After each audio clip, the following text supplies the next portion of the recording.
So hello everyone and welcome to our planter drills and air seeder session where we've been going around the countryside visiting with people that have bought new equipment in the last few years and trying to understand their decision-making process to help others to make the right decision on their farms for what to replace or to rebuild or refurbish planting equipment with. And so I'm here with Tyler and Barry McBlain of McBlain Farms in Millerport, Ontario, southern part of Brant County. They farm quite a bit of different dirts, and they're going to talk about that a little bit. And we're going to go through and sort of understand how they make their decisions on the planters that they've purchased. So, gentlemen, thanks very much for joining us this morning, and we look forward to the conversation here this morning. So, can you maybe just, Barry, describe sort of the history of the farm? Well, my father, he was an electrician actually at the local mine back in the 40s.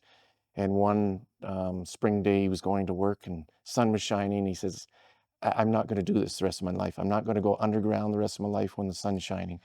So he was farming a little bit, but he got into farming more with more of a mixed farm with cattle, pigs, and some cash crops. So it evolved over the years, and eventually livestock left the farm, and we've more focused on the crop side. The no-till part, which is what I guess we're going to talk about quite a bit today, it started around 1980. We used to disc our soybean stubble, just a light disking, and then plant with a tie drill. One fall, it was wet. The disc wasn't working right. The soil conditions were too wet, and it was calling for rain. So we went directly in with the tie drill and planted. And the next year, we got about 60 bushels a acre. Well, today, that's a terrible yield, but back in 1980, 60 bushels was respectable. So then that sort of got the thought process going, okay, maybe we don't need to be working the soil so much. Great. And Barry, who's involved in the business here with you? So right now there's our two wives, like Tyler's wife Allison and my wife Minnie, and we have a part-time helper, young fella, and another full-time helper as well. A couple other part-time guys that help out as needed as well. Yeah. Awesome. Okay, so Tyler, maybe talk about the crop mix and the soil types and slopes that you guys deal with across your landscape. So we farm corn, soybeans, wheat, both IP and traded beans, and also we do grow a few acres of oats every year for the challenge. We farm predominantly heavy clay soil types. We do have some ground to the south, the north of some lighter soils as well. So it goes on to our equipment purchases are based on our heavy soil, and most things will work in our lighter ground. We do also, as Ian's well aware, have some hills around here too, so we get to play in the slopes in certain cases. We also do have some very flat ground, so we farm quite a mix that way. So our management, we have eliminated any heavy tillage. We've been strip tilling since 2017. It was the first spring, I believe. I think. Yeah, 2017. And then we've been no-tilling soybeans, as Dad mentioned, since 1989. Wheat's been no-tilled prior to that as well. And as far as no-tilling goes, is that possible without cover crops, or have cover crops as part of that system made the whole thing work? It was possible without cover crops, but bringing the introduction of multi-species cover crops. We grew red clover after wheat for years, but we would have to turn that under. We have a few farms we don't grow corn on, so it's a 2-year soybean, 1-year wheat rotation. So if we used red clover, we'd have to go in and work that clover under to be able to plant the next spring. It just no-tilling into red clover just didn't work very well. By using multi-species cover crops, it's added another element. We can no-till now into that standing cover crop the following spring. And then also we do have played with even planting after corn's come off, planting some different things. But again, Mother Nature dictates whether that works or not for us. Lots of people have tried, but it's still on the minority side of success, right? Yeah. So, and we're leaving still a cover crop. It's a non-living cover crop, leaving those stalks there untouched. With our corn header, we're not shredding it. We're trying to leave those stalks standing as much as possible. So it's funny because sort of the general farm audience seems to be going the other way, and I think we should be leaving them standing too. How do you find that works in terms of the system? So less cover on the ground, so it dries out a little better for us in the spring. So I'm not gonna say our corn head, we want to run a worn out corn head, but I don't mind a little wear on it. So this long as we're doing a good job picking the cobs, if the stalk's still partially standing, we do run their opposed snap rolls, so at least they do shred this or tear open the stalk a little bit to let some oxygen, so let some moisture in there to help break them down. But if they're standing at the same time, it's And how long have you been doing it that way? How many years? um, Leaving them standing. since we started no-tilling into soybeans there. I guess where I'm going with that is that as we see these hybrids be more longer stay green, Yes. Are you seeing a difference in how you manage because of that? It is something that we've talked about. We are still managing it the same way and still having decent success, but part of it is getting that corn off to start that Mother Nature breaking it down on her own. It's evolved. We're using a fertilizer program to help break those stalks down a little bit better than we used to do. Adding a little bit of nitrogen in the spring with some maybe phosphate, potash. We talked to our local agronomist. He comes up with a program for us, and the nitrogen helps, we think, with keeping those soybean plants alive a little bit and breaking those stalks down so they get going. Your no-till beans traditionally in July have a stage where they're ugly looking. They go off green, and we've not saying they don't go that color, but if they do, it's not as long, or we don't see that effect as long, anyways. And The other thing we do, and we've always done this, and some people have got ways, we go at a slight angle on the corn stalks, and I know some guys do that, and we've had guys tell us they will not do that because it creates gore rows and everything else, but it helps because you've got maybe a bean plant being planted each side of that old corn row, versus if you get right on that old corn row, it will not, the stand is not very good. So going at an angle is still important in our minds anyway. Just tell us what you have for planters and what crops they're growing for you. so we'll start with corn. We use as of brand new was this past spring, is a DR12 John Deere Exact Emerge planter. So it's a 3-point hitch with CCS tanks, high-speed planter with all the bells and whistles on it. We're strip tillers, so we're putting all our fertilizer down in the spring strips. So that planter just does corn. For our cover crops, soybeans, and all cereals, we're using an 1890-1910 John Deere air seeder with some modifications on it. And your cover crops, do you broadcast or do you drill them? Drill them. Yeah, drill them. I know we're putting wear on a drill, but by the time you broadcast it, and theoretically you should work it in, and I don't want to do any tillage, so we're direct seeding everything. And you want that cover crop to establish. Correct. Yep. The other thing on that too is we're treating the cover crop as a crop. As a crop. And if you do that, you get better results. And the more you put into it, the more you get out of it. That's in our opinion.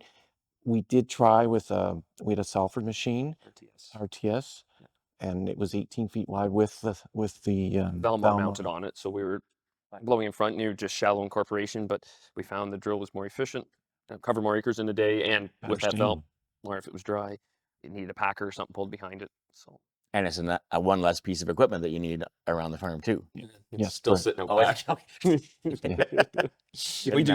Like I said, we have a custom side of the business, so we do keep a few things around that we don't use on our own ground. Understood. Okay.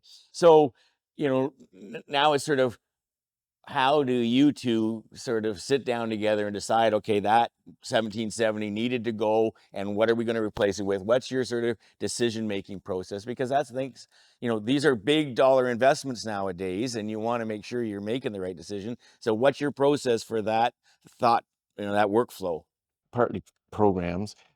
Previously, we would put, say, 10 or 12,000 acres on them, and the units were getting wore to the point where you're either going to put a lot of money into the replacing discs and depth bands, etc., bushings, or you replace it. This one we've kept a little longer because there's rumors of another system coming out, and with some options that we do want on the next unit. So we've kept this one a little longer. As far as the air seeder you're talking Yes, there. air seeder. Yes. Correct. I'll let you talk about the corn planter. Okay. The air seeder is just basic cost to rebuild versus trade. Unless the last time we traded, we wanted some more options, so that was part of the reason to trade for section control and be able to variable rate better with it and that. Corn planter was. It was several years of kept saying we need to do something to upgrade back to the strip till program. We want something to follow the strips better versus a without having put a guidance hitch on our tractors and that. So we wanted the 3-point hitch mulch. Yeah, so we're strip till there. So we run a Soil Warrior strip till unit. So we're only working, they're about 8 to 10 inch strips every 30 inches. So we're working, we'll say 33% of the field only, stripping into standing cover crop. We'll do some fall stripping in actually coming up short in September. And then the majority of our stuff's only spring strip only. The stuff we do in the fall is just, we'll freshen it just to get going. And your fertility program through the strip tiller is all spring, or are you doing it? It's a mixture. So if we're doing some fall strip, we'll put some PK down on variable rated based on our zone soil testing. And then springtime, we'll put more down. If it's all spring, it's a little heavier load, but it's all variable rated based on zones and our yield goals for the year. Sometimes as well, when we're putting the cover crop down, Tyler will put 1 tank of MAP, some phosphate with the cover crop, but then it's also there for the next corn crop too. So yeah, the fertilizer goes down different times, but to meet our fertilizer program is crop removal for that. So with the strip, we're doing that, and then we want the corn planter follows direct over top of those strips. That's the idea. So you have a big long hitch. That planter we get on some of our side hills, will drift, versus when we're mounted direct to the tractor, it seems to stay on the strip a lot nicer. Okay, and so then back to the corn planter replacement decision. What's that process for you? So this one was different than in the past a little bit.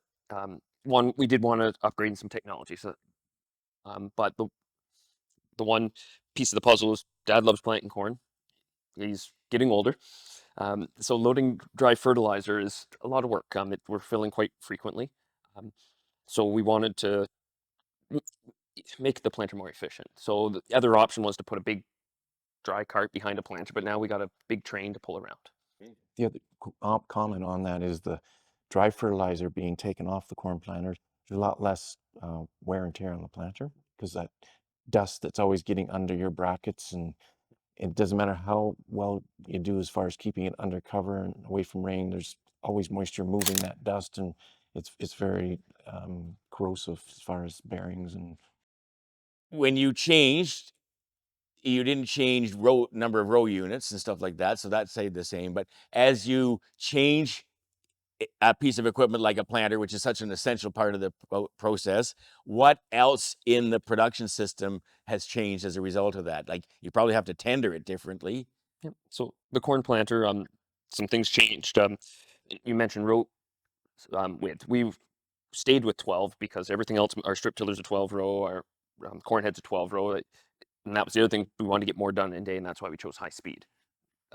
To gain our efficiency versus going to a 16-row planter, then it wouldn't match into the rest of our system. So, but other things changed. I guess we start with the tractor. We wanted to run the same tractor we had, but now we're putting a lot more weight on the rear of it. So to go down the road, we'd have to have way too much air in the rear of the tires of the tractor. So we ended up adding a CTIS system to the tractor, both front and rear, and ended up actually putting front duals on the tractor as well, just to get better flotation. So we didn't want to get a bigger tractor, so we want to make do with what we had at this point. So we had to do that. And tendering it, yeah, it's a long ways up the stairs on a CCS planter to carry bags. So we have a seed tender we were using for actually tendering our air seeder, that we started tendering our corn, the corn planter with it, and did the air seeder a little differently. Is the same planter that you bought today the one that you would buy if you were conventionally tilling, or is the system dictate what the planter is going to be? The system definitely dictated in this case what the planter was going to be. If we didn't have the strip till system, we'd have to have dry fertilizer on the planter. Because of the strip till, we were able to pull that piece of the puzzle. So yeah, it's definitely in our case, the whole system dictated that planter. You made the decision that you want to buy this new planter, and Barry, you talked about there's all kinds of technologies out there now people got to choose. And I guess my question is, from the standpoint of you two guys, what are the must-have options to have on a planter? And then we'll get into what are the nice-to-haves. Okay. Yeah. So, and I'm going to speak must-haves for our operation. I can't be for everyone. Understood. So Yes. the hydraulic downforce. We came from air downforce on our last planter, knowing we wanted hydraulic, but in the strip till situation, it made a big difference for us just getting the even seed bed or even depth. So it's a CCS planter, that we got the weight there, and it is a heavy planter. It is heavy. We did we don't have weight on it right now, wing weight, which is actually something to be added for next year. We couldn't get weight brackets fast enough. So anyway, but it's amazing it seemed to do it, because again, we're stripping 2.5, 3 inches deep, so there is loose dirt there. So it's not like we're no-tilling with it or pushing it into concrete. Some of the other things for us was variable rate. All our seating's done variable rate, so we wanted all row clutches and variable rate drives and be able to individual row control. So that was something that was for us must have. And then the other one was we wanted 2 CCS tanks, not a single tank, which we bought that option because we do a lot of plots. So we can split that planter 6 rows and 6 rows, run it so we can test hybrids, test different seed treatments or whatever. We're trying to work with a bunch of companies on different things. So those were some must-haves for us. And so then if money was unlimited, what would you have added that would have made the job that much better? A bigger tractor. Okay. More horsepower in the front, a little more weight. Other than that, overall, I don't know if there's anything else you really would have wanted. Not after 1 year. It worked excellent, but the tractor was maxed right out. It was fine, but it was maxed out. And I like the tractor, so I don't know whether we'll have a discussion this winter, but I I think suspect it's still staying. we'll keep it for 1 more year at least. The one thing we ran into is the tractor going down the road needed more weight on it. So the front end's light, even though we have the whole CTIS system mounted to the front, we're going to have to modify it this winter and put some more cast weight on the front just for safety. The guy driving had to pay attention. You didn't want to throw someone who'd never drove a tractor down the road in it. It was not ideal, so we're going to fix that problem. But that's just some learning features. So we just had to, going down the road, we took our time. Okay. So what was sort of the game changer that made you buy that planter? Game changer? A lot of years of staring at it on the internet and thinking that's what I want. Yeah, we knew what we wanted in a planter, basically, and had known for several years, and we're looking at it, and just the final straw was that last planter finally we started looking at. Your parallel arms need to be all redone, all the bush, like it was going to be a big job in here and a lot of money. And I guess we'll start right at the front there, and that just shows the CTIS system on the tractor that we put it with added front duals, and just shows that to be able to carry the weight of that planter, it shows how it folds up and it puts a lot of weight on that rear of that tractor. We did also add and it shows a lift assist system on that just to help take some of that weight, because that tractor would not have done it without the lift assist. So what pressure are you on the road and in the field at, roughly? I think the road we were mid-20s. Oh, I'm surprised you're that low. Okay. Mid to high, I think 28, wasn't it? 28, yes. Yeah, 28. And then in the field, we're down to 12 to 14. That's just as low as we can go with the tires we're running and for the weight they're carrying. There again, just shows how this planter folds up. There was just the idea it's a fairly compact unit. Again, it's not a long train like if you're pulling an air cart or a 24-row corn planter. They're long, so it's fairly compact unit. And this shows the tires. One thing with the planter with the lift assist came in on the tires were on lift assist for the bias ply, your wagon implement tires. So I don't even know what PSI they were supposed to be set at, because we switched them out right away and put a flotation tire on that planter, again, just to get the weight or the compaction down. So they're set for 21 PSI, which is more than we like, but that's what we have to carry it. And to put a CTIS on those casters and talk to some guys might be a little challenging. So, so for now but it's better than your traditional tires that was in our 1770 before, what they were. And that, so. And it's interesting that it is on casters. Is that problematic at all? Going down the road, it can be a challenge. Like if you do get into smooth, they don't like to go over 19 mile an hour. They start to speed wobble, which is fine. We couldn't really do it this year anyways, with the way it's set up. In the field, it just takes a little getting used to, because you can feel the weight of those when they spin. The whole back of that tractor jumps, but so we played with it just because it was there. We put it on not for custom work, so we still can put some starter down, but actually for biological work, playing with biologicals and different treatments and that type of stuff. So I think it shows in the next picture. In between the 2 CCS tanks, you see a blue thing sticking up, and that's a dosatron. So there's a small, what's it, 30-gallon tank there. So we can inject very low rates of anything into the system. And then we put the 2 liquid tanks. We can isolate them, use one, use the other, whatever. We played, so we were filling one with water and injecting a biological into it using that system, or we did have them both filled with a liquid starter for doing some custom work and some more trials on our own farm as well, just to see if putting that extra little bit pays or not. But the idea for me, just looking into the future, you start hearing all these biologicals and things coming down. There's lots of research being done, and is it the next big thing? Well, this allows us now to trial it, play with it, and see if it works for us. Very good. And the way that toolbar is sitting there, does it lift up like that when you come to the end of the row and pull up? Yes. Yep. So that way, because when you do turn, that whole toolbar kind of does a little bit of this, so that's why they chicken wing up, just for lack of a better term, so then they won't catch the ground. Yep. So again, just shows them up there, but shows again how those tanks are mounted and the width of that unit, and just A lot easier to square headlands. yep. Yeah, it does. Backing up takes you a second to get used to, because you're used to turning this way to make the planter go this way. Now you turn this way and the planter goes this way, so it takes them. So yeah, Very good. yeah. How about this picture? And just showing how compact, like the length of that unit there, and just the row units we have there. So with some of the features we put on there, starting in the front, we do have row cleaners. They are just screw adjust. We don't. They're just there to knock any rock or root ball or a clump of dirt that gets in our way. We've already cleared our path with our strip tiller, so we don't have. They're just there just to make sure nothing else jumps into the ways. We run the gauge wheels are spoke gauge wheels, and just for clean out and that, just for ease of clean out. It's got high-speed Keaton seed firmers on it, so that's where our liquid system right now is being injected through. And then we have their Yetter Twister poly spike closing wheels with a drag chain behind that, just to, again, just level things out for us. I've talked to some guys, they don't like the drag chains, but we've had them on the last two planters, been happy with that behind the strips, just to smooth things off for us. They are, like I said, the row units are hydraulic downforce, electric drives.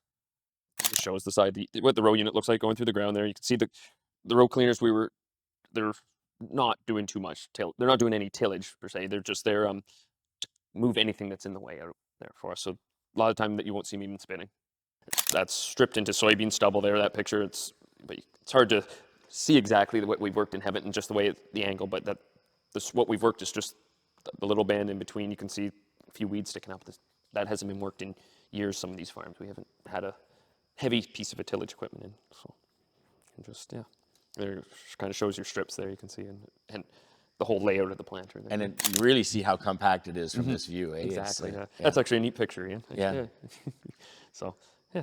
Okay, so we're going to head outside and take a walk around the drill, and we'll talk about that.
The air cart here is a 2-tank system.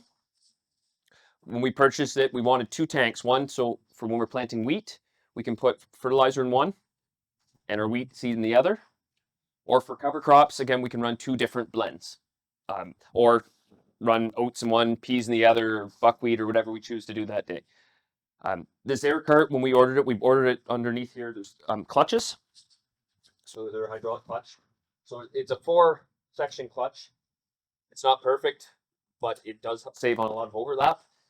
It's also their hydraulic drive in here, so we can variable rate seed. With this air cart, also we have the option. We can we can load it with the conveyor or load it with our seed tender. Or in the case of usually a problem, we can flip this around and actually offload the cart with the conveyor as well. Prior to this seeder, we ran CCS drills. So that's the seeder, the tanks are mounted direct on the seeder. We went this route for a little more capacity and be able to give us more options with cover crops and variable rate seeding. But one concern we had was compaction with these carts. Our heavy clay soils are very prone to compaction, so we had looked at different options of how to reduce that. And we ended up ordering this cart without tires and purchasing a set of 1250 tires. And had to get the rims custom built for this. These tires we're running it between 8 and 9 psi, and with this cart loaded and carry the weight, this cart will pretty well walk on water. You don't see the tracks of this cart in the field. It's the drill. So that was one of the big things when we bought it. We needed to figure out what we could do there, and that was a huge thing for us. So from here, the seeds, it's an air system, so it's flowing through the pipes underneath, and it's flowing through the back and goes to the seeder, which means there's 8 pipes coming from the front cart, and there goes into the front and rear ranks of the drill. So your front and your rear. The clutch system, as I mentioned, it's a 4 clutch system. It pairs these together. So that's one clutch, and then this section will be another clutch and across the drill. It's not perfect, but it allows us at least to save on some overlap with that. So it's the same row unit John Deere's used with some modifications since 1988 with our very first no-till drill. Use this one here. On this drill, we opted for a narrow gauge wheel versus the standard ones I believe are 3.5, 4 inches wide. For no-tilling into corn stalks, we wanted to go narrower. That way, if you're crossing a corn root ball, there's less chance of this row unit to bounce. You have less surface area for it to bounce over. So that was, and we've noticed that once we switch this, we have a lot less row unit bounce. And a way to watch is our closing wheel here. It doesn't bounce up and down like we used to see. We've also added onto it, this one has notch closing wheels, so in adverse conditions, they do a lot better job than the old smooth ones, which would ribbon in the furrow. These ones chip it away, and we've had a lot better emergence with this setup. Also on this drill versus the last ones, the in-furrow press wheel is now, it's a flexible wheel. So if you are making a little bit of a turn, and I hate turning with these in the ground, that wheel will contour with the seed slot versus the old one would bulldoze to the side. So again, just a lot better seed to soil contact with this setup, and a lot better depth control. That now we're not getting as much bounce with the narrower wheels. One thing I would say you do have to be careful with, if you're doing any bit of conventional planting, which we do a little custom work for some guys, this will dig to China now. So you have to adjust your settings accordingly.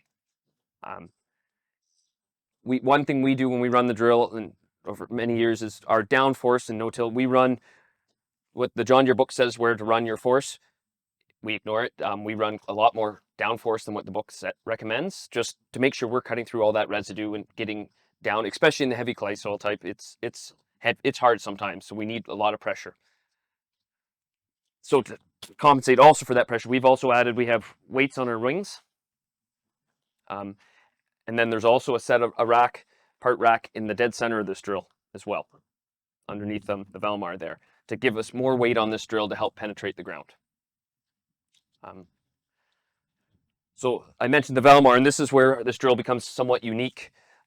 We took this Valmar, we had an RTS years ago with it mounted on it. We took it off and we mounted it to this drill, and this allows us now to have a third tank on our drill for cover crops. So we use it for small seeded stuff. If we're planting with radish, it actually has sunflowers in it at the moment, for low seeding rate stuff in our cover crops, or we've done some fertility plots with it. So we put a second airstream on this drill, or air system, sorry, and it blows and it tees right into the towers here.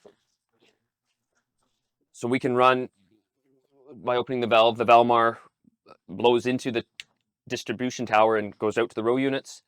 I can run, if I choose to, we can run just the Valmar alone. and shut that cart rate off if we wanted to. If you, again, for doing some small plot work. So it is kind of it took a little bit of engineering to get this on here, but it's got scales underneath it. We had challenge trying to put a drive system on it. We didn't want to put a hydraulic drive because of the cost till we knew it worked. So we ended up modifying the drive tire to actually work off the drill tire itself. And then just when not in use, we can just pin it up. So some other things on this drill we've added. So we have cameras in both tanks as well, so we can see our seed levels and see when we're running out. There's camera on the rear as well to see what's behind us, because this thing is a train. You can't see what's behind you. So we have a camera there.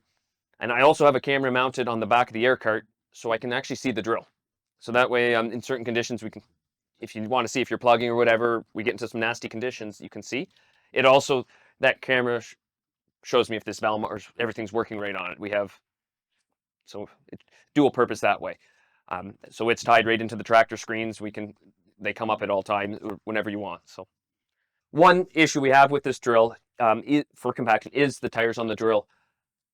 When you're planting with when we set the downforce higher, they don't touch the ground very much. That's not a big deal. But turning on headlands, these things do compact. I know there is new options out there to change, and the next drill we have will have a better set of tires here. I guess they'd be VF tires or IF tires. I'm not sure what the options are there, but to reduce compaction. Are they bias or radials? They are radials. They are, They're eh? just high pressure radials. And what's your PSI roughly? I think they're in the 40s. I think we have them set for. So that's what they come with from factory. How wide is the whole rig going down the road? So this rig, it's a 36-foot air seeder. We bought 36/40 because of the narrower road travel. So this one is approximately 15 feet wide. The cart's actually wider. That cart's, I think, 17.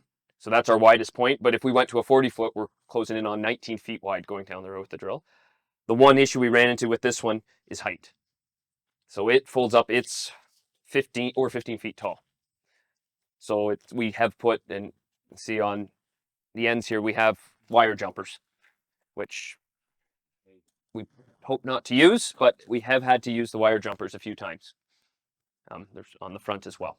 Over the years, Barry, you've bought a lot of planters, and Tyler, you've been involved in that for the last number of years and stuff. Are there any things that you made the wrong decision and you're willing to sort of share that with the audience vis-a-vis, maybe something to not a rabbit hole not to go down to? And if you don't have that, that's fine too. But it's just, I hate to see people, and we've seen it with strip tillers, right? They bought a strip tiller that was too light, and then they ended up having to switch because they didn't recognize the durability and just the weight of it necessary.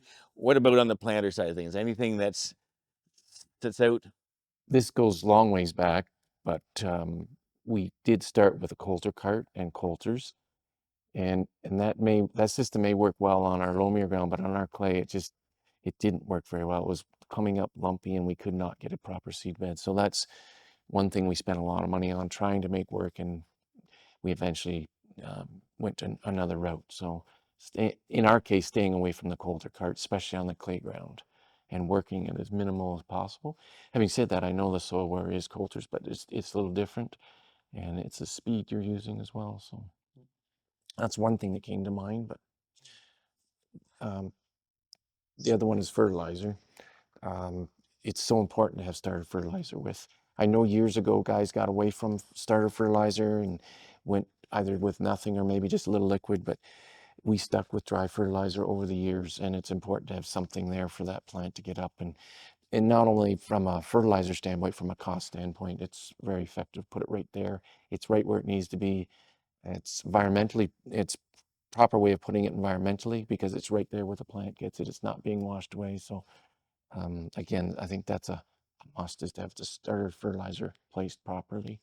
Now, when you say placed properly, Barry, you're not having it placed like if it was on the planter and the 2x2 and stuff like that. It's more distributed, but then you can set the rates in that to give you what you want. So you've not seen that as a deterrent at all. No, we're blending it. So if we're working that 8x say 2.5, 3 inches, that whole, where we're running 300 to 400 pounds per acre, it's blended across that whole area. You do take a chance of a little bit of root burn the odd time, just depends where that prill lands, but in general, we've seen nothing. It's blended very well through that whole band.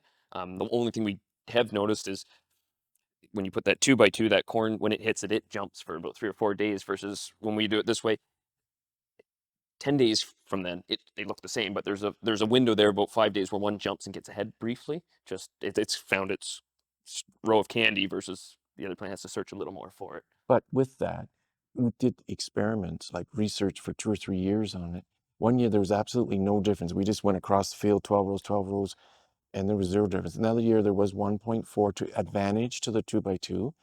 But again, like Tyler mentioned earlier, 1.2 or 1.4, whatever it was, it takes a long time to pay back that $100,000 worth of air card or whatever. So yeah, there was an advantage, but it wasn't cost effective for what we were trying to do. And operational efficiency in terms of the old planter and dry fertilizer there versus putting it on the strip tiller, Yes. you're ahead in terms of Yeah. sort of total number of hours needed to get the crop in the ground. That and my wear and tear. And I'm not getting younger, and it's something I can do, but I cannot sit there loading fertilizer 6 times a day in a planter. I'm just, and that's a that. lot more was done today. You were actually running the strip tiller some this year, which has never happened in the past, because he was just trying to keep the planter moving, versus he got ahead, so I was able to go do something else, go do some spraying, and switched. But as far as the biggest thing I say is do your research. That's what we spent a lot of time, and before we went to strip till, before we bought the air seeder, before we bought the corn planter, researching what we wanted, looking what's out there. Yes. And when you say researching, what do you mean, Tyler? Like talking to people, scanning the press? Yeah, meeting, scouting, you're just the internet, talking to extension people like yourself, Going Southwest. or Ontario Ag Conference now. Okay, sorry. I'm dating myself. We went down to the US to the Farm Progress show at one time too. So yeah, it's hard to say, but don't jump into it right away. And if especially on a big change, Take your time. Take your time, because this stuff's a lot of money. Yeah, one thing you'll see, unfortunately, a lot of ours is all the same color, but it just happens to work out that that's what we wanted. It's Very good. Barry? The other thing is that it's an attitude, and that's not necessarily a purchase problem, or it's a mindset. We have so many people tell us it doesn't work, and they maybe look at that one field that we did have a minor problem on, maybe whatever it was, but generally it works very well. And it's no different with conventional system. If you cut corners, and whether it's, just to take it to the extreme, if you plow the ground and plant it without cultivating, you're not going to have very good results. If you no-till and cut a bunch of corners and then tell everybody it doesn't work, well, maybe if it's a system that you have to work with and do properly. You can't cut corners and then expect it to work. Systems approach, and we're talking planters, but there's other pieces of our puzzle that also fit into here with our nitrogen management and that, and different ways we're doing things to make this all come together. So anything next in terms of your equipment? Are you pretty well? Oh no, Barry, you said that you were sort of waiting on some new tech on the drill side. And I'll let Tyler talk about that. But the drill, again, we're getting up there on the acres. We've kept it actually longer than we usually do, just partially we couldn't get one there a year and a half ago, and then there's hopefully some things coming down the pipeline. We've caught some rumors of some upgrades onto the air cart specifically side of things that we would like, and even the drill. To be honest, would really like active downforce on an air seeder, and the companies that have it out there right now, the price of it scares me. So looking at that is that. The drill itself we can get another couple of years out of it, but again, we're going to get into some major rebuild. So that'd be the next on the horizon, but hopefully another year or two away. Sounds good. Well, gentlemen, I just want to say thank you on behalf of those that will take this seminar in, to you sharing your experience and your enthusiasm for agriculture with us, and I hope others have a chance to sort of digest some of the learnings that you guys have gone through, and just thank you very much for participating.